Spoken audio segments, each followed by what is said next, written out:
Segundo livro das Crônicas, capítulo de número 29. A mensagem que o Senhor colocou no meu coração para essa noite, ela tem a ver com o que acontece aqui, nessa passagem. Assim diz a palavra, versículo 3. No primeiro ano do seu reinado, no primeiro mês, abriu as portas da casa do Senhor e as reparou. Trouxe os sacerdotes e os levitas, ajuntou-os na praça oriental e lhes disse: ouvi-me, ó levitas, santificai-vos agora e santificai a casa do Senhor, Deus dos vossos pais. Tirai do santuário a imundícia. Versículo 10. Agora estou resolvido a fazer aliança com o Senhor Deus de Israel, para que se desvie de nós o ardor da sua ira. Vá comigo agora, por favor, para o capítulo 32, verso 1. Depois destas coisas e desta fidelidade, veio Senaqueribe, rei da Síria, entrou em Judá, acampou-se contra as cidades fortificadas e intentou apoderar-se delas. Verso 5. Ele cobrou ânimo, restaurou todo o muro quebrado e sobre ele ergueu torres, levantou também outro muro por fora, fortificou a Milo na cidade de Davi e fez armas e escudos em abundância. Pôs oficiais de guerra sobre o povo, reuniu-os na praça da porta da cidade e lhes falou ao coração dizendo: sede fortes e corajosos, não temais nem vos assusteis por causa do rei da Síria, nem por causa de toda a multidão que está com ele, porque há um conosco maior do que o que está com ele.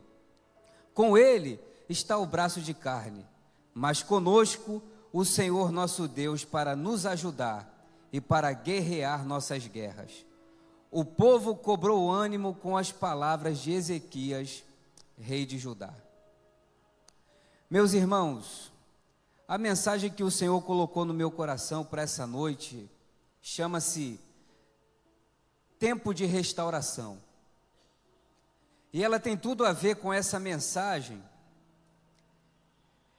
Esse texto bíblico que nós acabamos de ler, ele está inserido em um período da história de Israel, chamado de período monárquico.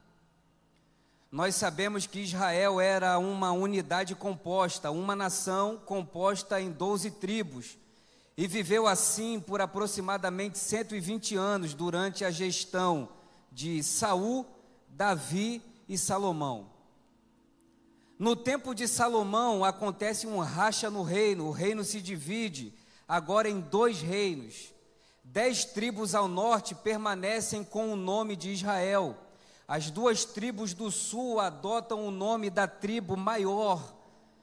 No sul estava Benjamim e Judá. Como Judá era a tribo maior, inclusive a tribo do rei Davi, o reino do sul passa também a se chamar Judá.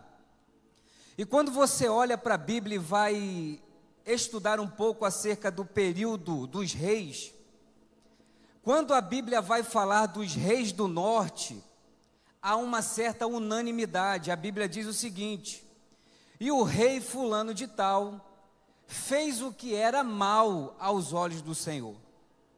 Mas quando você olha para a porção sul, Judá, há uma alternância entre reis bons e reis maus. Em alguns momentos a Bíblia diz: e o rei fulano de tal fez o que era mal aos olhos do Senhor e não andou nos caminhos de Davi seu pai. Mas em alguns outros momentos a Bíblia diz: e o rei fulano de tal fez o que era reto perante os olhos do Senhor e andou nos caminhos de Davi. E Ezequias, o rei que está reinando em Judá nesse momento, é um desses reis que fez o que era reto, o que era bom perante os olhos do Senhor e andou nos caminhos de Davi. Só que para que a gente possa entender bem o que Ezequias faz, a gente precisa voltar um pouco atrás e olhar para o pai de Ezequias, Acais, que foi o rei que lhe antecedeu. A Bíblia diz que Acais era um rei ímpio, um rei mau, um rei perverso. Acais pecou contra o Senhor. Dos seus muitos pecados, eu vou citar para você alguns. Ao invés de confiar em Deus, ele resolveu confiar em homens e fazer aliança com nações pagãs. E por causa dessas alianças com nações estranhas, Acais se deu à idolatria. A idolatria entrou em Judá, entrou em Jerusalém, de forma que em todos os lugares haviam postes ídolos e altares a deuses estranhos. Não fosse isso suficiente, esse rei Acais, ele sacrificou alguns dos seus filhos em holocausto a demônios, divindades estranhas, e isso virou um costume em Jerusalém. O povo também sacrificava as suas crianças a deuses estranhos. E além de tudo isso, Acais, ele saqueou o templo do Senhor, e para pagar as suas alianças político-militares com as nações estranhas, ele remove o ouro, ele remove a prata, até a porta do templo que era revestida de ouro não ficou de fora. Acais pega tudo isso, profana o templo, envia essas riquezas para as nações estranhas, a adoração a Deus acaba. Não se tem mais incensário aceso dentro do templo. A ordem que havia sido dada no livro de Levítico, e o fogo arderá continuamente sobre o altar e não se apagará, estava descumprida, porque não havia mais culto, a igreja havia fechado. Os sacerdotes e levitas, que eram um grupo separado para ministrar no templo, agora estava buscando de outras formas sobreviver. Por quê? Porque o povo não vinha adorar, o povo não vinha sacrificar, e por consequência eles não tinham como viver. E em resultado a tudo isso, o templo fecha, a igreja fecha, e a idolatria ela corre solta na nação. Com relação a tudo isso que acontece na vida de Acais, ele acaba morrendo, e Ezequias assume o lugar. Quando Ezequias assume o reinado, ele tem 25 anos de idade. E ele assume um reinado, meus irmãos, que está falido em todos os seus aspectos. O reinado está falido moralmente, o reinado está falido espiritualmente, o reinado está falido economicamente. E além de todos esses problemas internos que Judá está passando e que Ezequias herda do seu pai, além de tudo isso que acontece dentro do seu território, Ezequias ele também tem problema com a geopolítica da época, porque a Síria, a Assíria, Israel e a Filístia, volta e meia, fazem incursões no território de Judá para invadir Judá e saquear o pouco que ainda tinha. O cenário é caótico, o cenário é de caos, é de tristeza, a miséria corre à solta. Mas a Bíblia Sagrada nos mostra no texto que nós lemos, que no primeiro ano, no primeiro mês do reinado de Ezequias, ele resolve tomar uma atitude. Ezequias põe Deus em primeiro lugar. É bem verdade que esse homem tinha muitos problemas, irmãos. Fora nações estrangeiras querendo lhe invadir para lhe oprimir, lhe saquear, lhe roubar, roubar financeiramente, roubar também a fé, roubar a dignidade. Dentro do território, há escassez de recursos, escassez de dinheiro, o povo está vivendo de qualquer jeito, vários postes ídolos sendo levantados, mães sacrificando os seus filhos. E o que me chama a atenção é que nesse cenário caótico, a primeira atitude que Ezequias toma é de consagrar a vida a Deus. E eu não sei se você percebeu, mas desde o início desse culto, Deus está falando isso para nós, que nós não podemos perdê-lo de vista, que independente do que quer que você esteja passando, independente do que quer que esteja te acontecendo, Deus, ele precisa ocupar o primeiro lugar. A nossa maior preocupação deve ser estarmos bem com Deus. Porque já diz um ditado aí fora, se com Deus é difícil, imagina sem Ele. Eu não estou aqui para dizer para você que o teu casamento, que por algum motivo possa estar passando por um mau momento, não seja um problema. Eu não estou aqui para dizer para você que a tua conta bancária, que momentaneamente pode estar no vermelho, que isso não é um problema. Eu não estou aqui para dizer para você que o teu filho que hoje está te preocupando, está te trazendo problemas, né, está deixando você sem dormir à noite. Eu não estou aqui para dizer para você que isso não é um problema. Eu estou dizendo aqui para você, através da vida de Ezequias, é que nós precisamos ter sabedoria para elencar nossas prioridades. E Deus precisa ser uma prioridade. Deus precisa ser uma prioridade minha, uma prioridade sua. Ele tem problemas com Israel, ele tem problemas com a Filístia, ele tem problemas com a Síria e a Síria.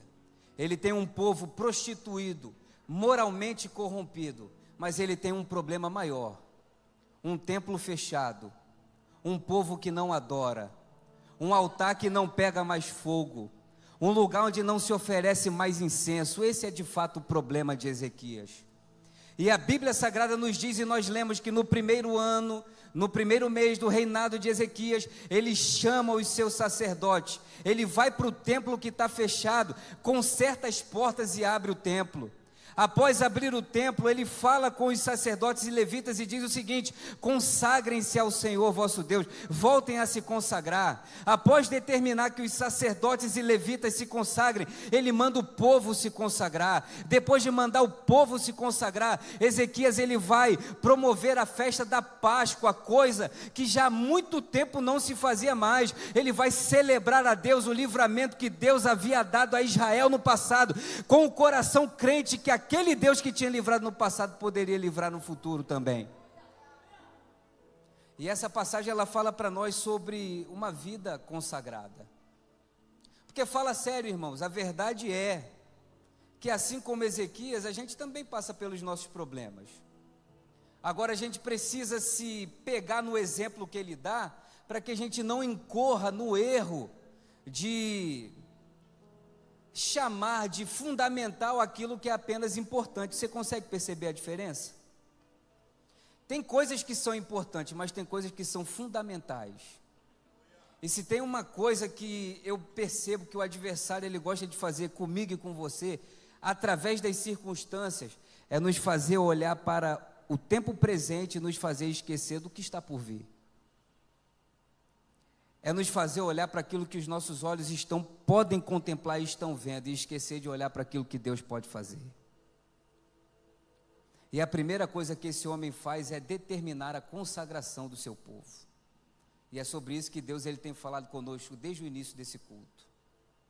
A história continua, e nós também lemos, em 2 Crônicas 32, estava escrito assim: e depois de todas estas coisas, e de toda esta fidelidade, Senaqueribe invadiu Judá. Aqui entra o segundo ponto que me chamou muita atenção nessa história de Ezequias. Eu quero fazer essa pergunta para você porque eu me perguntei. Meu amado irmão, minha amada irmã, você, crente da Igreja da Liberdade, o que você espera da sua fidelidade? O que você espera por ser fiel? Eu fiquei pensando nisso. A verdade, irmãos, é que nós temos um Deus que é galardoador e um Deus que é abençoador. E está intrínseco a nós, a gente tem isso em nós, que pelo fato de Deus ser bom, de Deus ser galardoador, de Deus ser abençoador, quando nós andamos na linha, nós vamos colher a bênção de Deus, sim ou não? Afinal de contas, o autor de Hebreus, ele nos disse lá em Hebreus capítulo 11, verso 6, todo aquele que se aproxima de Deus tem que crer que Ele existe, porque Ele é galardoador, ou seja, recompensador. Se Deus é recompensador daquele que o busca, Ele olha aquilo que você faz, Ele olha a tua busca e te retribui de acordo com o que você fez. Não é assim? Só que às vezes a gente esquece, irmãos, que assim como Ezequias, nós também vivemos em um contexto de batalha. Todos os dias que você se levanta, você batalha contra a tua carne. Todos os dias que você se levanta, você tem inimigos querendo a tua derrota. E aqui eu não estou falando de gente não, eu estou falando de seres espirituais. O adversário da minha alma e da tua alma que tenta conspirar contra a minha vida e contra a tua vida, para nos fazer apostatar da fé. E muitas das vezes acontece, irmãos, em resposta à nossa fidelidade, em resposta ao nosso temor, em resposta à nossa consagração, nós colhermos perseguições, aflições, tribulações. E eu acredito que é por esse motivo que o autor sagrado, ele é tão claro quando diz que depois de todas essas coisas, e depois de toda essa fidelidade, invadiu Senaqueribe e Judá. É totalmente contraintuitivo, não é assim? Você espera que em retribuição à tua fidelidade a bênção de Deus te alcance. Mas às vezes, irmãos, é justamente pelo fato de você estar sendo fiel que o calo aperta um pouco mais. É justamente pelo fato de você estar sendo fiel, se esforçando para andar dignamente conforme determina o Evangelho, que as dificuldades nos acometem. Agora, se esse é o teu caso, Deus te trouxe aqui para dizer para você o seguinte: fique firme, porque é assim mesmo. Evangelho tem essas porções de dificuldades e tribulações, mas toda vez que um crente padece por ser fiel a Deus, ele padece por apenas um pouco de tempo, irmão, porque logo depois Deus se levanta por ele. Logo depois Deus age na vida dele.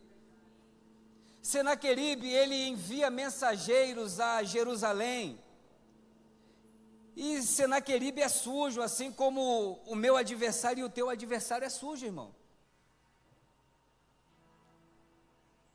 O povo está vendo os exércitos de Senaqueribe chegando, eles vão para os muros de Jerusalém, ficam sobre os muros. Rabsaque, que é mensageiro de Senaqueribe, ele vem com uma mensagem dizendo o seguinte: semelhante ao que você escuta nos teus momentos de dificuldade e tribulação. Você está achando que vale a pena confiar em Deus? Você está pensando mesmo que vale a pena ser fiel? Se você for ler 2 Crônicas 32, é isso que Rabsaque diz para o povo que está em Jerusalém. Quem é esse Deus de Ezequias que pode livrar o teu povo das minhas mãos? Olha quem somos.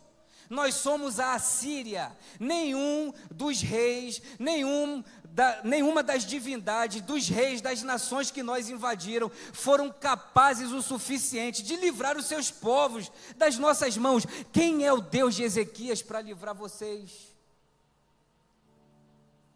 Uma mensagem que desestimula, desencoraja. E aqui eu aprendi uma coisa, irmãos, e aplicando assim a nossa vida, eu vejo que isso funciona. Esse mensageiro de Senaqueribe, ele tem o propósito de desanimar o povo e levar o povo a se entregar. Ele mesmo diz: abre os portões, se entrega, que Senaqueribe promete que não vai matar ninguém. A gente só vai levar o povo daqui, vocês vão viver em outra terra e tudo certo. Se render, vai ter paz. Se vocês se entregarem, não morre ninguém, vai ter paz. Mas se vocês ficarem aí, estão vendo o que a gente já fez com Sefarvaim? Está vendo aí o que a gente fez com os outros povos que estão próximos a nós? Está vendo aí?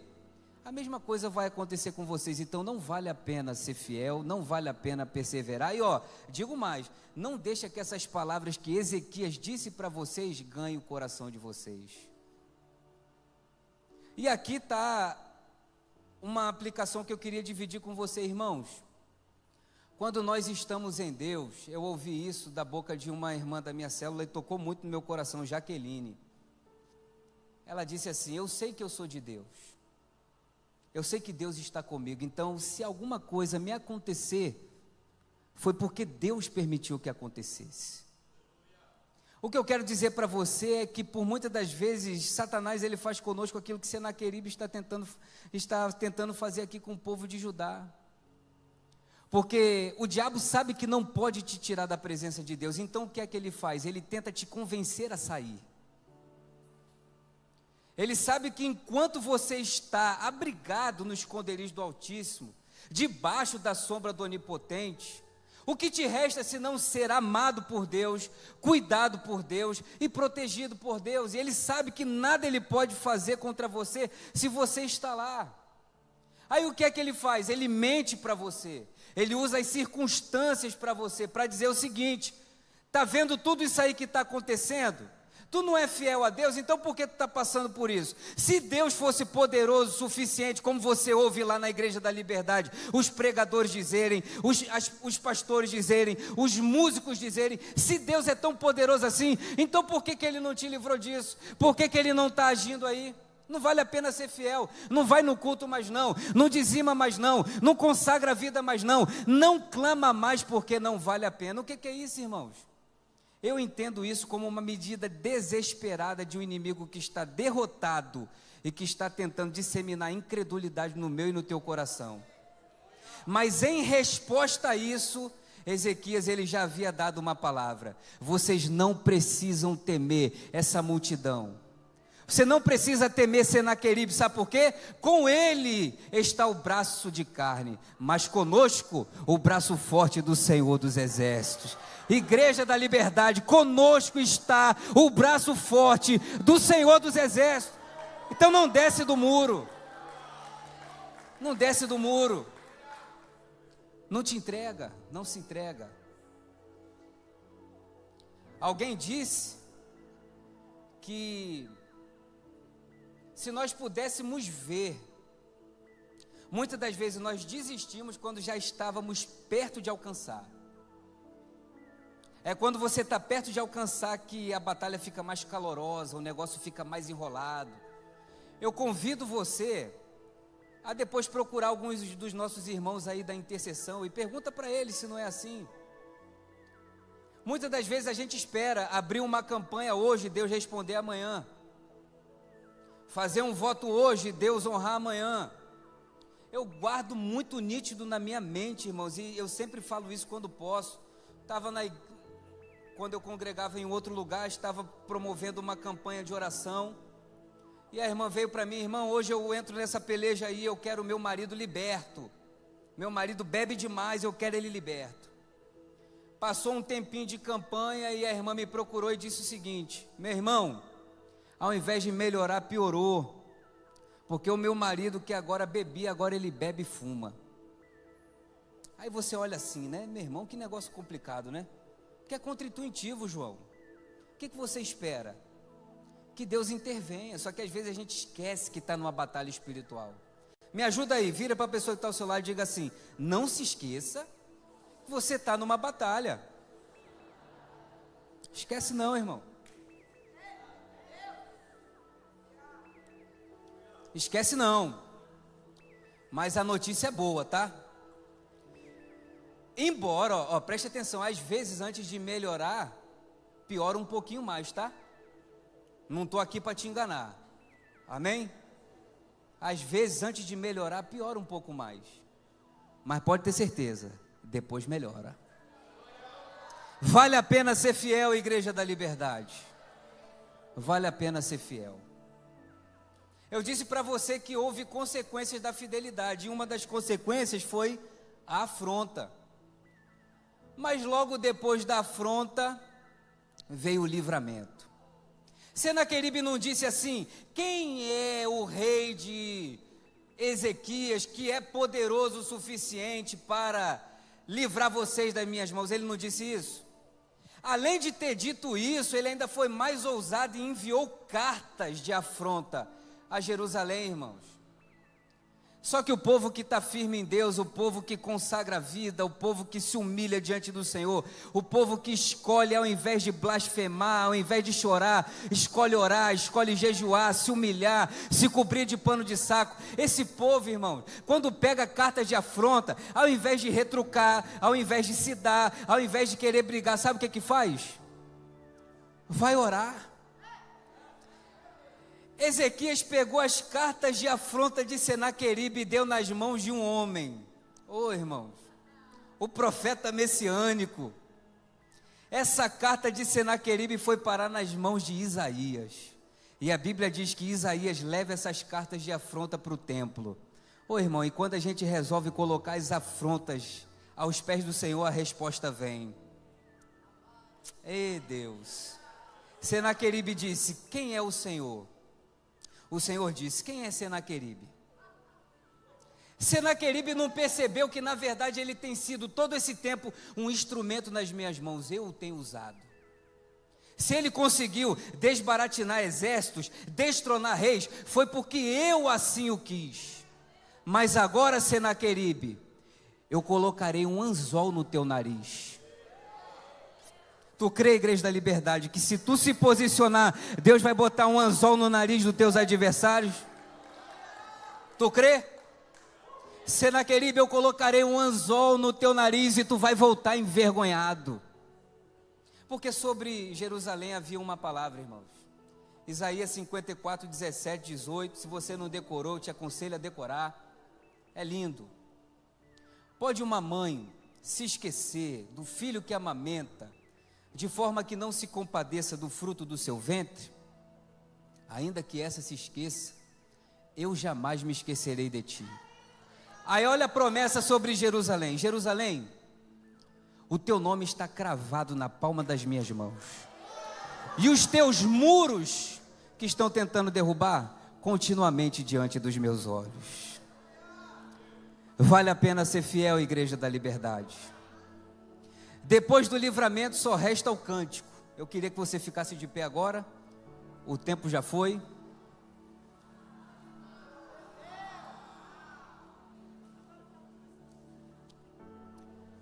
Depois do livramento vem o cântico. Vamos ao cântico? Há quem diga que esse salmo dos coraitas, salmo composto para celebrar, para quê que eu disse? Para celebrar o livramento que Deus havia acabado de dar. Salmo 46. Deus é o nosso refúgio e força, um socorro bem presente na tribulação. Portanto, Igreja da Liberdade, não temeremos ainda que a terra seja removida, e ainda que os montes sejam transportados para o meio do mar, ainda que suas águas rujam e se perturbem, ainda que os montes se sacudam com o seu inchar. Há um rio, seus córregos alegram a cidade de Deus, o lugar santo dos tabernáculos do Altíssimo. Deus está no teu meio, Igreja da Liberdade. Não será abalada, Deus a ajudará, e isso bem cedo. Os pagãos enraiveceram-se, os reinos foram movidos. Ele proferiu sua voz e a terra se derreteu. O Senhor dos exércitos está conosco. O Deus de Jacó é o nosso refúgio. Olha aí, ó. Olha o convite de Deus para mim e para você, crente fiel. Vinde e contemplai as obras do Senhor. Que desolações Ele tem feito na terra. Ele faz cessar a guerra até o fim da terra. Quebra o arco, corta a lança, queima os carros no fogo. Aquietai-vos e sabeis que eu sou Deus. Serei exaltado entre os pagãos. Serei exaltado em toda a terra. O Senhor dos exércitos é comigo, é contigo, é conosco, é com a Igreja da Liberdade. Jacó é o nosso refúgio. O Deus de Jacó é o nosso refúgio.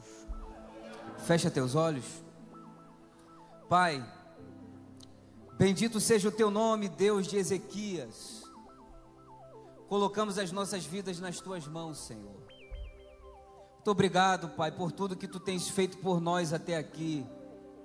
Obrigado, Pai, pela oportunidade de estarmos reunidos no teu nome para nos arrependermos, nos humilharmos, removermos os ídolos dos nossos corações e reafirmarmos a nossa confiança no Senhor. Obrigado, Pai, por tudo que tu tens feito por nós. Desde já nós cremos que Senaqueribe hoje recebeu um anzol no nariz e que o Senhor luta por nós. Muito obrigado, Jesus.